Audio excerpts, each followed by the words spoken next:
Chapter 19.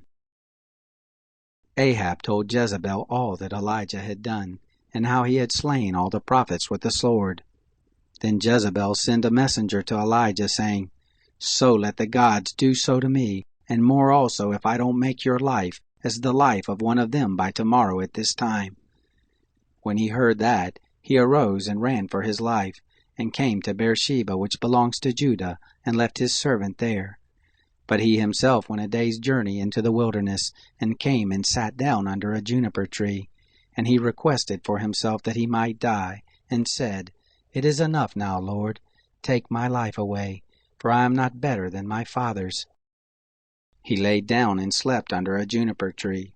And behold, an angel touched him and said to him, "Arise and eat." He looked, and there was at his head a cake baked on the coals, and a jar of water. He ate and drank and laid down again. The angel of the Lord came again the second time and touched him and said, "Arise and eat, because the journey is too great for you." He arose and ate and drank, and went in the strength of that food 40 days and 40 nights to Horeb, the mount of God. He came there to a cave and lodged there. And behold, the word of the Lord came to him, and he said to him, "What are you doing here, Elijah?" He said, "I have been very jealous for the Lord, the God of hosts, for the children of Israel have forsaken your covenant, thrown down your altars, and slain your prophets with the sword, and I, even I only, am left, and they seek my life to take it away." He said, "Go out and stand on the mountain before the Lord."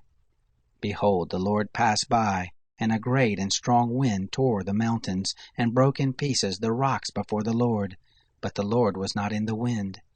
And after the wind an earthquake, but the Lord was not in the earthquake. And after the earthquake a fire, but the Lord was not in the fire. And after the fire a still small voice. It was so, when Elijah heard it, that he wrapped his face in his mantle and went out and stood in the entrance of the cave. Behold, there came a voice to him and said, "What are you doing here, Elijah?" He said, "I have been very jealous for the Lord, the God of hosts, for the children of Israel have forsaken your covenant, thrown down your altars, and slain your prophets with the sword. And I, even I only, am left, and they seek my life to take it away." The Lord said to him, "Go, return on your way to the wilderness of Damascus, and when you come, you shall anoint Hazael to be king over Syria. And Jehu the son of Nimshi shall you anoint to be king over Israel. And Elisha the son of Shaphat of Abel Meholah shall you anoint to be prophet in your place. It shall happen that he who escapes from the sword of Hazael shall Jehu kill, and he who escapes from the sword of Jehu shall Elisha kill. Yet I will leave me 7,000 in Israel, all the knees which have not bowed to Baal, and every mouth which has not kissed him." So he departed from there, and found Elisha the son of Shaphat, who was plowing, with 12 yoke of oxen before him, and he with the 12th. And Elijah passed over to him, and cast his mantle on him.